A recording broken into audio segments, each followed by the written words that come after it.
Koh-Lanta annulé, comment la production gère en off. Le tournage de la 19e édition de Koh-Lanta a été brusquement annulé après une agression sexuelle présumée. Ce n'est pas la première fois que le jeu est soudainement stoppé pour des raisons tragiques. Un ancien candidat raconte les coulisses.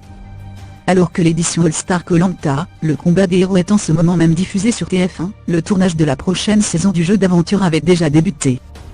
Seulement, comme annoncé via un communiqué, tout a été annulé. La cause ? Une candidate, Candide Renard, fille de l'entraîneur Hervé Renard, aurait été victime d'une agression sexuelle de la part d'Elivio, qui nie farouchement les faits, lui aussi au casting. C'est la deuxième fois en 18 ans qu'un tournage de Koh-Lanta est annulé. Mais que se passe-t-il en off dans ces moments-là ? Un candidat ayant participé à l'édition 2013, annulé en raison de la tragique mort de Gérald Babin, révèle les coulisses de l'arrêt brutal du tournage au Cambodge auprès de nos confrères de TV Magazine.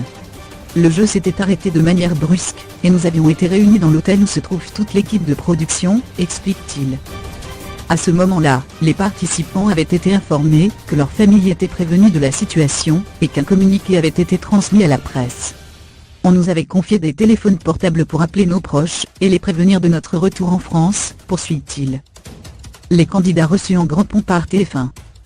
En raison de l'urgence de ce retour, tous les candidats n'avaient pu embarquer dans le même vol, et les voyages entre le Cambodge et la France s'étaient faits au fur et à mesure.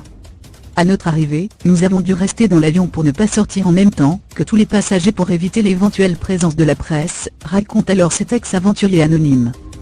Une fois à Paris, les candidats ont été reçus en grand pompe par les dirigeants de TF1, et avaient eu le numéro de téléphone de la psychologue à joindre en cas de besoin. Si des journalistes venaient à nous contacter pour parler des événements, nous devions prévenir la production pour voir ce que nous allions dire, ajoute-t-il. Malgré le drame, bon nombre de candidats de la saison ont souhaité retenter leur chance.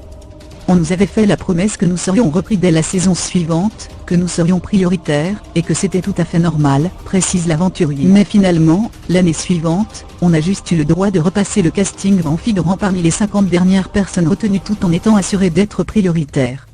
Mais, depuis, aucun candidat de la saison 2013 n'est réapparu à l'écran.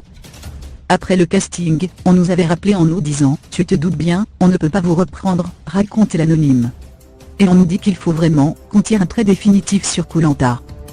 De la même manière, il y a peu de chances que l'on retrouve ainsi les candidats de cette 19e édition du jeu dans des prochaines saisons. Car jusqu'ici, le procédé semble similaire.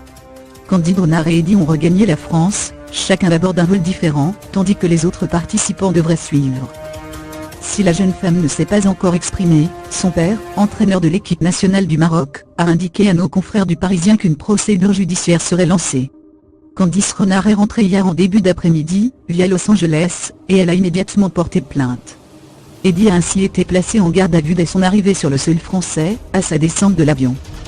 Rappelons qu'Eddy Glio est présumé innocent des faits qui lui sont reprochés, que ce serait parole contre parole, et qu'aucun témoin ne l'aurait rien vu. À suivre.